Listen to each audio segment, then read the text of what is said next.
belajar tentang apa, nak? Masih ingat kemarin? Tata surya. Sistem tata surya. Tapi kita hanya belajar untuk memahami matahari sama planet kan ya, 8 planet itu ya. Sekarang kita mempelajari semuanya, benda-benda langit lebih keseluruhan ya.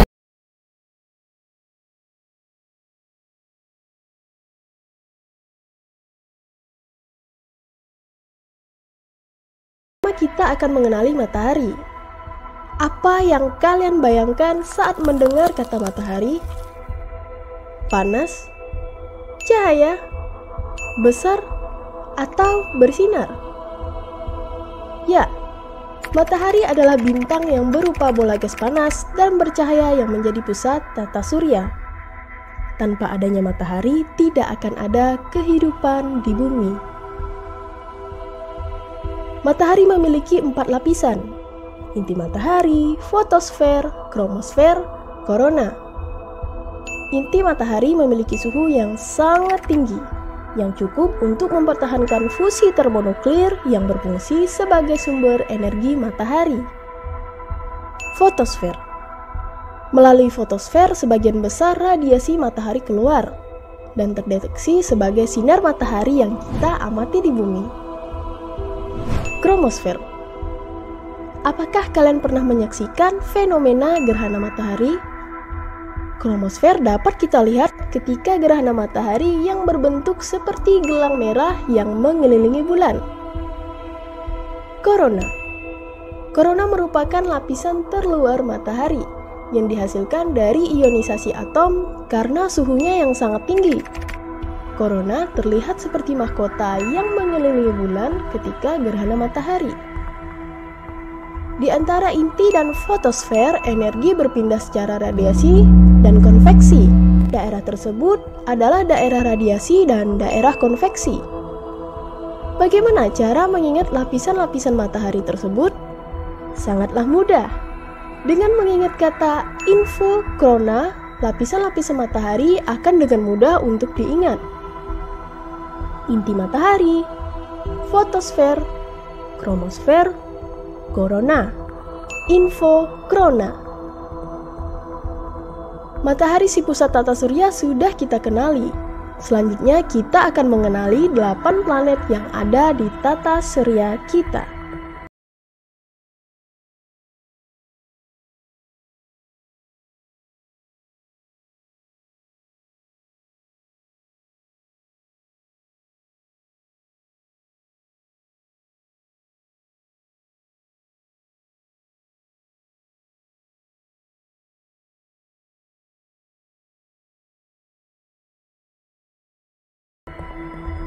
Planet.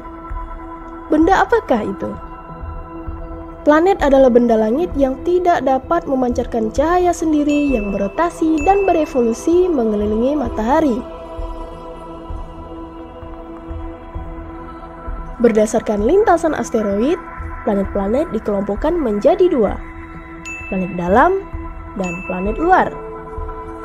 Planet dalam adalah planet yang letaknya dekat dengan matahari, berukuran kecil, memiliki sedikit satelit atau tidak sama sekali, berbatu, dan sebagian besar penyusunnya adalah mineral dan logam. Planet dalam terdiri dari Merkurius, Venus, Bumi, dan Mars. Sedangkan planet luar adalah planet yang letaknya jauh dengan matahari, berukuran besar, memiliki banyak satelit, dan sebagian besar penyusunnya adalah hidrogen, helium, metana, dan amonia.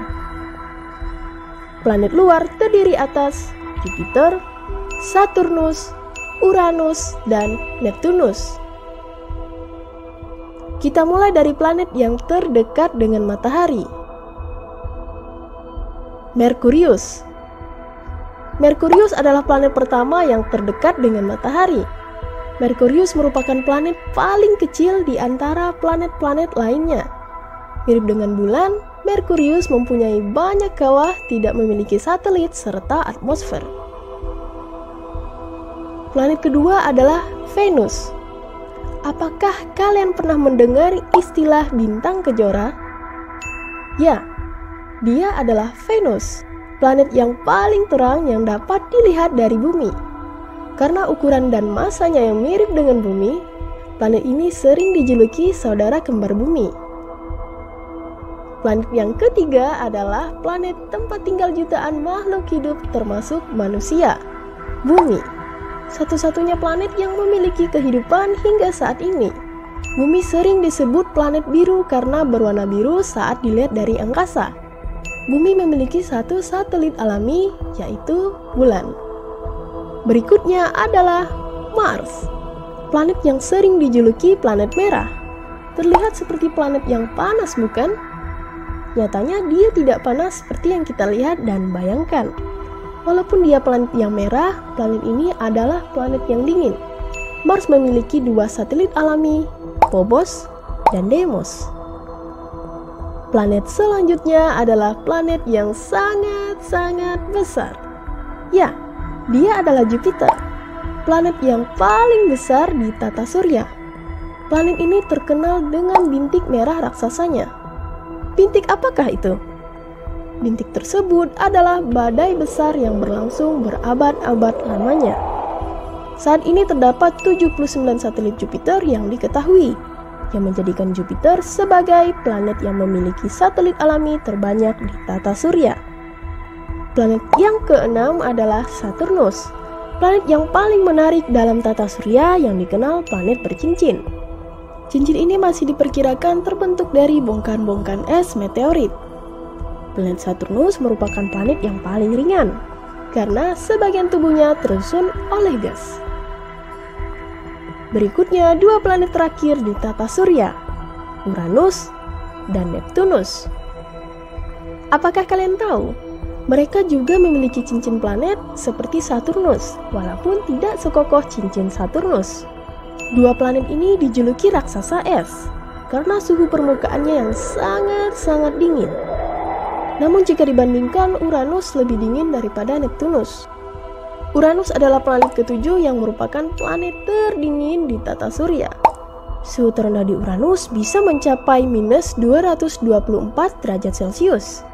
Sedangkan di planet Neptunus, suhu terendahnya sekitar minus 218 derajat Celcius.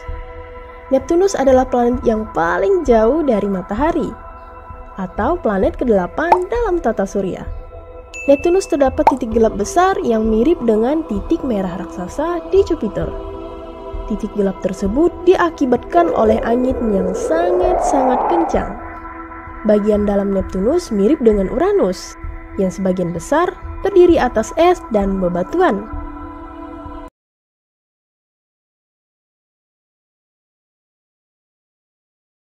Tahukah kalian apa itu satelit? Setiap benda langit yang berputar mengelilingi benda langit lainnya disebut satelit. Bumi disebut satelit matahari karena mengelilingi matahari. Bulan disebut satelit bumi karena mengelilingi bumi. Meski demikian, kita sudah terbiasa menyebut satelit hanya untuk benda-benda langit yang berputar mengelilingi planet. Tercatat oleh NASA ada lebih dari 200 satelit di tata surya. Berikut ini adalah beberapa satelit yang dimiliki oleh beberapa planet dalam tata surya kita, yaitu 1. Bulan. Bulan adalah benda langit yang paling terang setelah matahari. Meskipun demikian, cahayanya yang terang itu bukan berasal dari dirinya sendiri. Bulan memancarkan cahaya yang diterimanya dari matahari dan dipantulkan ke bumi. Suhu permukaan minus 230 derajat Celcius hingga 123 derajat Celcius. Periode rotasi 27,3 hari di bumi. Periode revolusi 29,5 hari di bumi. Periode rotasi dan revolusi yang nyaris sama ini menyebabkan sisi bulan yang terlihat dari bumi tidak pernah berubah. Sisi yang tak pernah teramati dari bumi disebut sisi gelap bulan. Sisi ini baru bisa diketahui lebih lanjut setelah Apollo tiba dan melakukan eksplorasi. 2. Ganymede. Ganymede adalah satelit Jupiter dan merupakan satelit terbesar di tata surya. Tidak hanya ukurannya yang menjadikan Ganymede istimewa. Saat ini, ia adalah satu-satunya satelit yang memiliki medan magnetnya sendiri. Adanya medan magnet ini menyebabkan di Ganymede sering muncul aurora, semacam semburat cahaya yang berpendar di sekitar kutubnya. Ditemukan sejak tahun 1610, Ganymede menarik perhatian banyak astronom untuk terus mempelajarinya. Berdasarkan hasil penyelidikan, ditemukan bahwa atmosfer Ganymede mengandung sejumlah kecil oksigen. Meski demikian, menurut ilmuwan, oksigen tersebut terlalu tipis untuk dapat memungkinkan adanya kehidupan seperti di bumi. 3. Titan. Titan adalah satelit terbesar planet Saturnus dan menjadi satu-satunya satelit yang terbukti memiliki lapisan atmosfer dengan kandungan yang penting. Seperti bumi, atmosfer Titan mengandung lebih banyak nitrogen. Keistimewaan lain dari Titan adalah bukti-bukti bahwa Titan mengandung cairan di permukaannya, dalam bentuk sungai-sungai, danau, dan lautan. Cairan ini adalah cairan hidrokarbon seperti metana dan etana. Kondisi ini membuat sebagian ilmuwan menyimpulkan, bisa jadi di Titan terdapat kehidupan yang makhluknya tersusun atas kandungan kimiawi yang berbeda, tidak seperti makhluk bumi. Tapi tentu saja, ini semua belum dapat dibuktikan. 4. Io. Io adalah satelit ketiga terbesar milik Jupiter, dengan keaktifan vulkanis yang sangat tinggi. Ledakan-ledakan vulkanik ini disebabkan oleh gaya gravitasi Jupiter sebagai planet induknya dan dua satelit tetangga yang jaraknya cukup dekat yaitu Europa dan Ganymede. Seperti Ganymede, Io memutari Jupiter dengan posisi sisi yang sama sepanjang waktu. Adanya tetangga satelit ini menyebabkan gerakan Io nyaris tak beraturan. Aktivitas vulkanik yang terus-menerus dan radiasi membuat ilmuwan meyakini sulit untuk hidup di satelit ini. Nah, itulah beberapa satelit yang ada di tata surya kita. Masih banyak lagi satelit yang ada di tata surya yang belum teramati. Siapa tahu, di antara kalian adalah menjadi salah satu ilmuwan yang akan menemukan satelit yang dapat dihuni oleh makhluk bumi.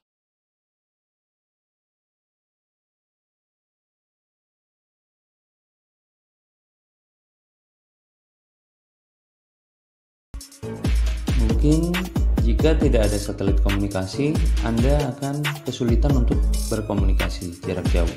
Karena satelit ini berfungsi sebagai pemancar sinyal komunikasi seperti radio, televisi, internet, serta sinyal jarak jauh lainnya. Sinyal dari satelit komunikasi dipancarkan ke bumi melalui suatu pemancar atau transmitter, lalu disalurkan lewat kabel fiber optik. Tipe satelit komunikasi ada dua, yakni satelit aktif dan satelit pasif. Satelit aktif akan menerima sinyal dari sumber sinyal, kemudian memperkuat sinyal, mentransmisikan ke receiver di bumi. Lalu untuk satelit pasif hanya menerima sinyal elektromagnetik dari transmitter dan mengirimkannya kembali ke receiver untuk dipancarkan ke tujuan. Adapun satelit komunikasi di Indonesia diantaranya adalah satelit Palapa, satelit Cakrawarta, dan satelit Telkom. Dan masih banyak contoh yang lainnya, tidak saya sebutkan, yang ini sebagai contoh saja tipe-tipe satelit komunikasi. Number 2. Selanjutnya adalah satelit astronomi. Penggunaan satelit astronomi cenderung terbatas pada pemantauan luar angkasa. Contohnya seperti memantau jarak antar galaksi, bintang, satelit alami, dan benda di antariksa yang lainnya. Satelit astronomi juga digunakan untuk menemukan dan memantau keberadaan planet, bintang, dan galaksi. Teleskop Hubble adalah salah satu dari satelit astronomi yang terkemuka dan ternama dan paling besar karena satelit ini mampu menangkap gambar dari luar angkasa dengan resolusi yang sangat tinggi. Jadi, hasil yang ditampilkan juga sangat detail. Number 3. Selanjutnya adalah satelit pengamat bumi.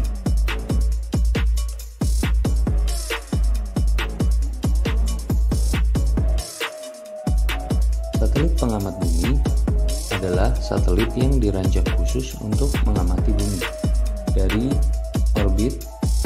Satelit ini mirip-mirip dengan satelit mata-mata, tetapi tujuannya yang berbeda, yaitu ditujukan untuk penggunaan non-militer seperti pengamatan lingkungan, meteorologi, pembuatan peta, dan lain sebagainya. Banyak jenis observasi yang dapat dibuat dari satelit, termasuk pemetaan medan, foto astronomi, inspeksi internasional, pengamatan awan, dan foto bumi yang digunakan dalam ilmu di geografi. Jadi pengamatan dapat dilakukan dengan berbagai cara, menggunakan sensor yang beroperasi di bagian yang berbeda dari spektrum elektromagnetik. Berikutnya datang foto dengan kemampuannya ya untuk merekam dalam jumlah yang sangat banyak dan informasinya sangat terperinci.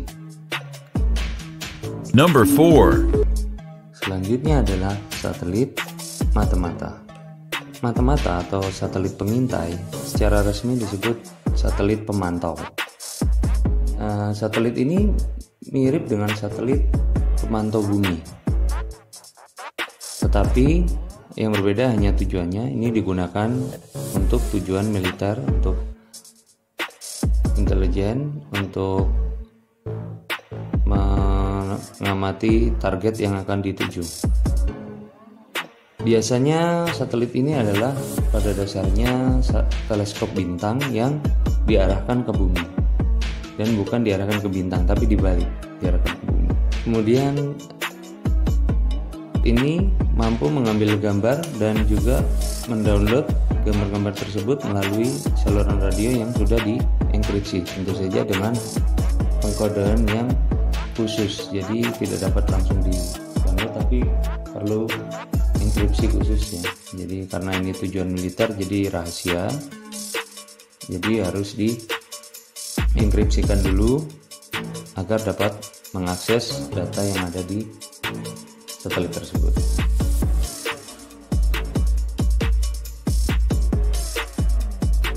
Number 5. Selanjutnya adalah satelit cuaca.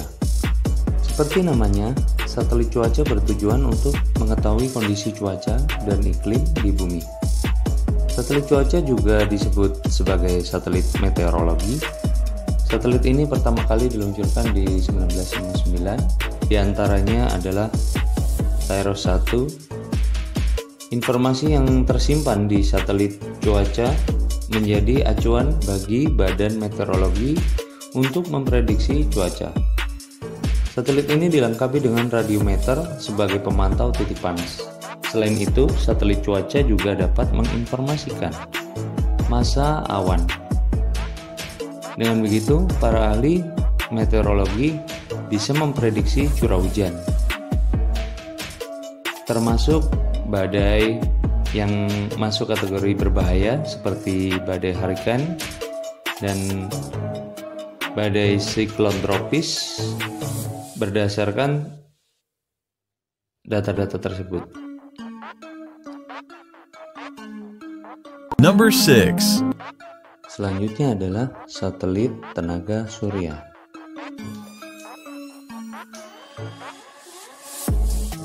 Adalah satelit yang dibuat untuk mentransmisikan tenaga gelombang mikro dan menyorotkan tenaga surya kepada antena yang sangat besar yang berada di bumi, yang dapat digunakan untuk menggantikan sumber energi konvensional.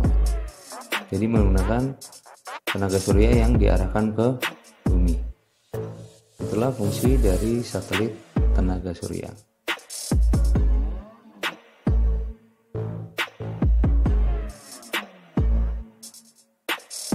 Number 7. Berikutnya adalah satelit navigasi. Penggunaannya lebih ditujukan untuk mengetahui lokasi dan letak geografis sebuah objek di bumi melalui satelit. Biasanya digunakan untuk keperluan penerbangan, pelayaran, dan navigasi lainnya. Secara keseluruhan disebut Global Navigation Satellite System atau GNSS. Sistem navigasi sekarang yang sering kita gunakan yakni Global Positioning System atau GPS. Juga menggunakan satelit navigasi untuk menerima sinyal dan lokasi dari sebuah objek.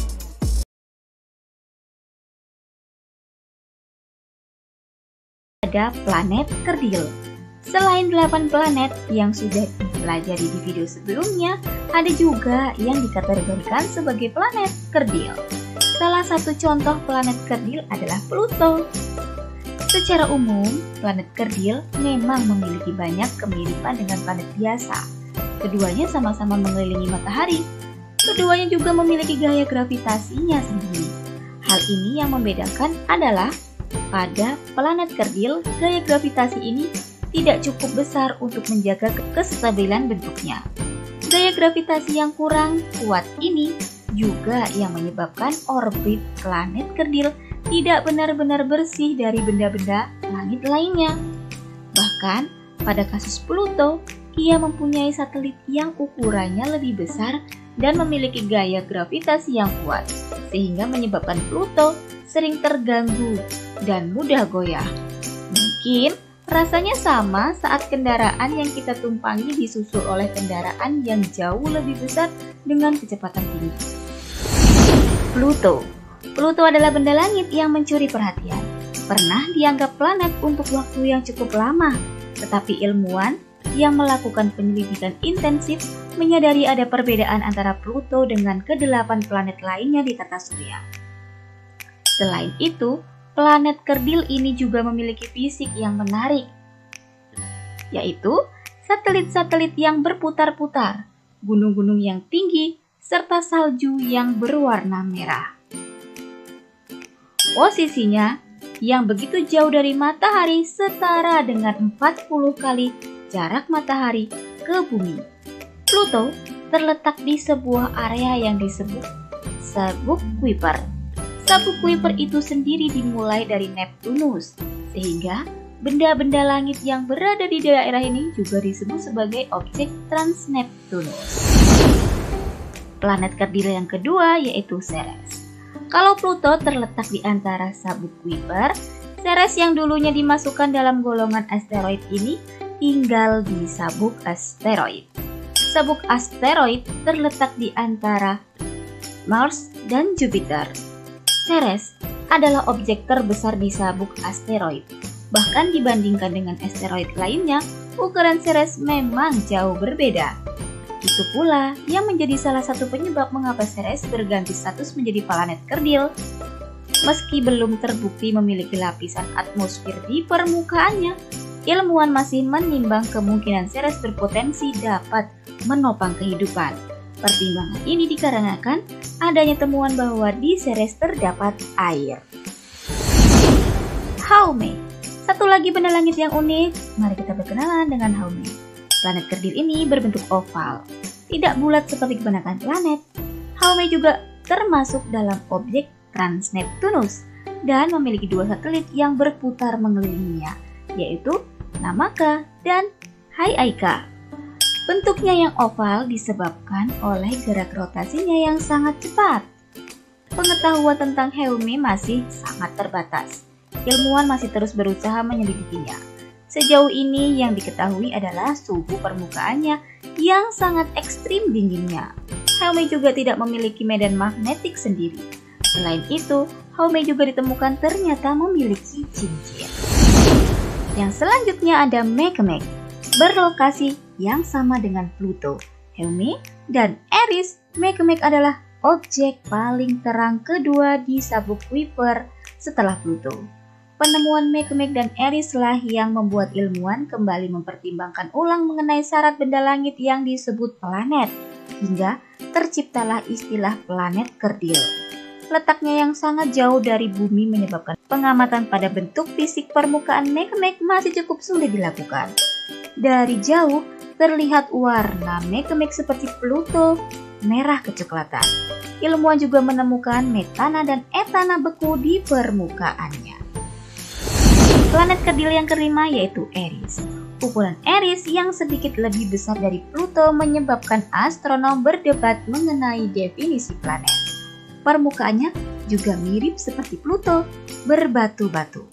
Ilmuwan menduga suhu permukaannya berkisar sekitar minus 217 derajat Celcius hingga minus 243 derajat Celcius.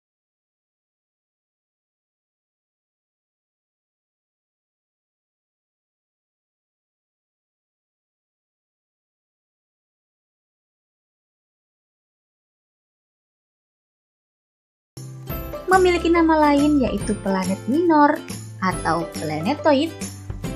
Asteroid adalah benda langit yang juga mengorbit pada matahari. Ukurannya jauh lebih kecil dibandingkan planet. Ada 3 kelompok asteroid yang diketahui saat ini, yaitu sabuk asteroid utama, Trojan, dan asteroid dekat bumi. Saat ini sudah 995.413 buah asteroid yang ditemukan di tata surya. Orbit asteroid bisa terganggu, bahkan berubah-ubah arah jika menemui gaya gravitasi planet yang kuat. Beberapa asteroid sampai terlempar keluar orbitnya dan mendekati orbit planet lain. Ilmuwan terus-menerus mengamati pergerakan asteroid, terutama pada lintasan-lintasannya dengan orbit bumi. Secara ukuran, asteroid lebih kecil dari planet, tetapi lebih besar dari meteoroid.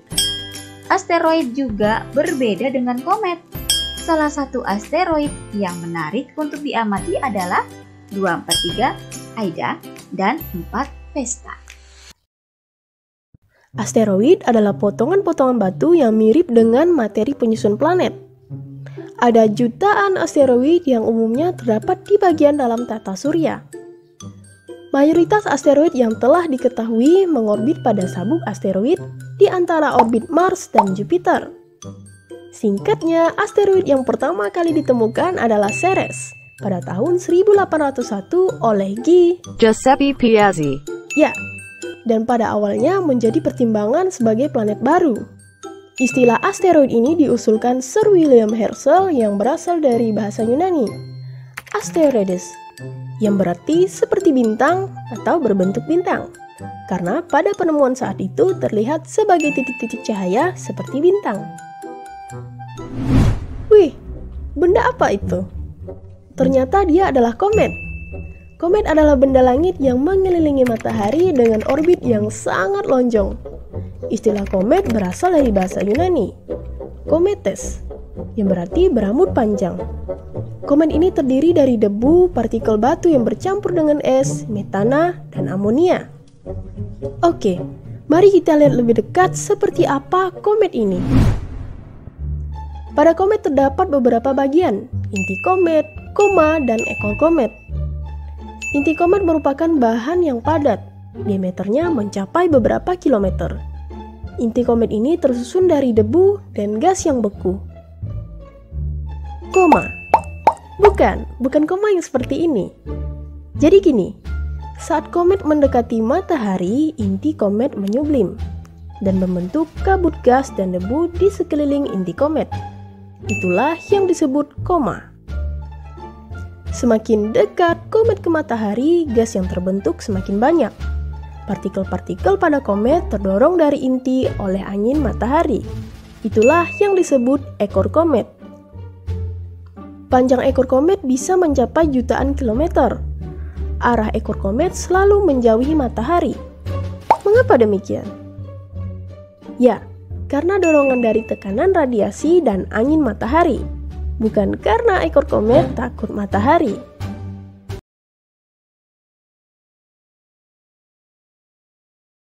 Juga komet-komet yang muncul secara periodik, berulang kehadirannya dalam kurun waktu tertentu. Contoh komet ini adalah komet Halley yang muncul setiap 76 tahun sekali, komet Henley setiap 6 tahun sekali, dan komet Encke setiap 3 tahun sekali. Kemunculan yang berulang ini berhubungan dengan periode orbit mereka mengelilingi matahari.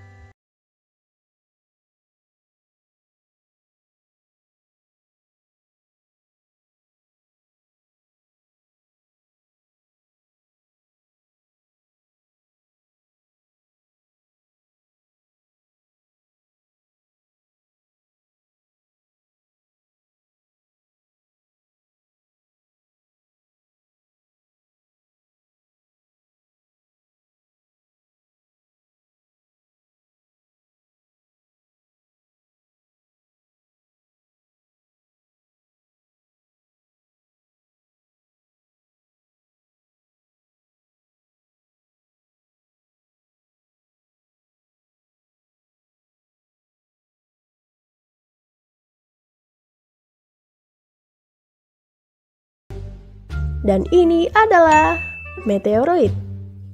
Meteorit adalah potongan batu atau puing-puing logam yang bergerak di ruang angkasa. Ukurannya lebih kecil daripada asteroid. Sebagian besar meteoroid berasal dari asteroid. Ada juga beberapa yang berasal dari komet, bulan, bahkan Mars. Ketika meteorit mendekati bumi, meteorit akan tertarik oleh gravitasi bumi. Sebelum sampai ke bumi, meteorit melewati dan bergesekan dengan lapisan atmosfer bumi yang membuat meteorit terbakar. Itulah yang disebut meteor atau yang kita kenal dengan bintang jatuh. Meteorit yang berukuran kecil biasanya akan habis terbakar ketika melewati atmosfer bumi. Jika dengan ukuran yang besar, meteorit tersebut akan sampai dan menghantam permukaan bumi. Itulah yang disebut meteorit. Jadi, kalian sudah tahu perbedaan meteoroid, meteor, dan meteorit? Oke, meteoroid adalah potongan batu yang bergerak di ruang angkasa. Sedangkan meteor adalah meteoroid yang terbakar melewati atmosfer bumi. Dan meteorit adalah meteoroid yang tidak habis terbakar oleh atmosfer bumi dan sampai ke permukaan bumi.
Guys, kita seringkali terpesona oleh keindahan langit malam. Tapi tahukah kamu bahwa di antara bintang-bintang yang bersinar ada sesuatu yang tak terlihat, namanya debu kosmik.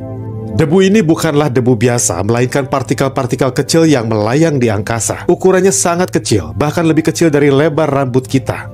Debu kosmik ini berasal dari asteroid, komet, dan bintang yang meledak. Meski terlihat sepele, debu ini memiliki peran penting dalam alam semesta. Pertama, debu kosmik bertindak sebagai perisai pelindung. Ketika bintang-bintang muda terbentuk, radiasi dan panas yang dipancarkan sangat intens. Debu ini menghalangi sebagian radiasi tersebut. Kedua, debu kosmik berperan dalam pembentukan planet. Partikel debu berkumpul dan membentuk planet tesimal, yaitu planet kecil. Planet tesimal ini tumbuh dan berkembang menjadi planet yang kita kenal. Meski debu kosmik terlihat kecil dan tak terlihat, dampaknya sangat signifikan dalam evolusi alam semesta. Nebula adalah fenomena terbentuknya gumpalan besar awan dan debu di luar angkasa. Objek ini sangat cantik dan menarik karena memiliki bentuk dan warna yang beragam. Nebula terbentuk dari debu dan gas yang terionisasi. Terionisasi ini maksudnya adalah gas yang sudah berubah susunan atom dan molekulnya. Biasanya nebula jenis ini dikenal dengan nebula emisi. Nebula ini terbentuk ketika bintang yang baru saja terbentuk mengioni gas yang ada di sekitarnya, sehingga membentuk nebula emisi ini. Selain nebula emisi, ada juga nebula yang terbentuk akibat ledakan nova dan supernova. Nova sendiri adalah ledakan yang terjadi pada bintang, yang mengakibatkan bintang yang sudah redup menjadi hidup dan terang kembali. Sedangkan supernova adalah ledakan yang lebih besar dari nova, yang menandakan berakhirnya suatu bintang. Lalu, bagaimana bintang terbentuk dalam nebula? Nebula terbentuk dari debu dan gas, yang kebanyakan adalah gas helium dan hidrogen. Debu dan gas pada nebula mudah menyebar, tapi karena pengaruh gravitasi, gumpalan debu dan gas tersebut perlahan bersatu. Semakin besar gumpalan yang dihasilkan, maka gravitasinya juga semakin kuat. Akhirnya gumpalan debu dan gas yang dihasilkan menjadi sangat besar dan runtuh akibat gravitasinya sendiri. Runtuhnya gumpalan gas ini menyebabkan materi di pusat awan memanas. Nantinya, inti panas inilah yang menjadi sebuah bintang baru. Ada banyak jenis nebula di luar angkasa. Diperkirakan ada sekitar 10.000 nebula di galaksi Bima Sakti, dan baru 2.000 saja yang terdeteksi. Tapi tidak semuanya bisa dilihat dengan mata tanpa bantuan alat. Untuk melihat nebula, kamu memerlukan teleskop karena jarak nebula yang sangat jauh. Tapi kalau kamu tidak punya teleskop, kamu masih bisa melihat nebula Orion, salah satu nebula yang letaknya berada di rasi bintang Orion. Nebula Orion merupakan salah satu nebula paling terang dan bisa dilihat dengan mata langsung. Nebula yang paling dekat dengan bumi adalah nebula Helix. Nebula Helix terletak di konsentrasi Aquarius, dan jaraknya diprediksikan adalah sekitar 250 parsec atau sekitar 700 tahun cahaya. Nebula juga menjadi tempat terdingin di alam semesta. Tempat terdingin di alam semesta adalah nebula bumerang, atau biasa dikenal dengan nebula Boöte. Nebula ini terletak di rasi bintang Centaurus dengan jarak sejauh 5.000 tahun cahaya. Saking dinginnya, suhu di nebula ini adalah minus 272,15 derajat Celcius. Menurut data yang dicatat para astronom menggunakan teleskop ALMA pada tahun 2013.